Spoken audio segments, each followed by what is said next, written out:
নগরায়ন ও পরিবেশগত কারণে প্রকৃতিরও তার নিজের রূপ হারাচ্ছে। তাই তো লোকালয় থেকে দূরে শেরপুরের সীমান্ত পাহাড়ি এলাকায় বাসা বেঁধেছে মৌমাছির দল। দৃষ্টিনন্দন মৌচাক দেখতে প্রতিনিয়তই ভিড় বাড়ছে দর্শনার্থীদের। একই সাথে মৌমাছিকে কেউ যেন বিরক্ত না করে সে বিষয়ে খোঁজ রাখছে প্রশাসন। শেরপুর থেকে ইমরান হাসান রাব্বির পাঠানো তথ্য ছবিতে ডেস্ক রিপোর্ট। এজন্য ব্যস্ত জীবনের কোলাহল ছেড়ে বৃদ্ধ বটবৃক্ষের তলে নিরাপদ আশ্রয়।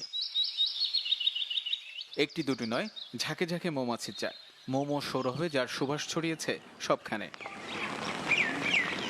শেরপুরের সীমান্ত উপজেলা ঝিনাইগাতির অবকাশ কেন্দ্রের শতবর্ষী বটগাছে রয়েছে ৭২টি মৌচাক।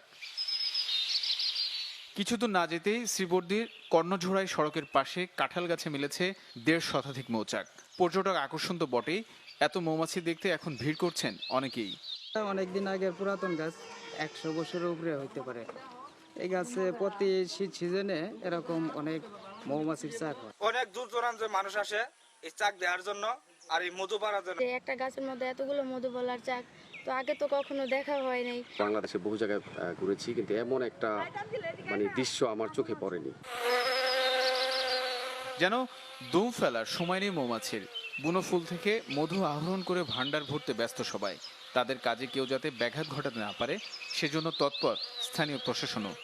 এটা আসলে প্রকৃতির একটা সুন্দর নিদর্শন। আমরা এটাকে যাতে কেউ নষ্ট করতে না পারে, যাতে তাদেরকে কেউ বিরক্ত না করে, এবং যাতে এরকম সবসময় মৌমাছিরা যাতে আসে, আমরা এটা সবাইকে নিয়ে এটা রক্ষা করার চেষ্টা করব।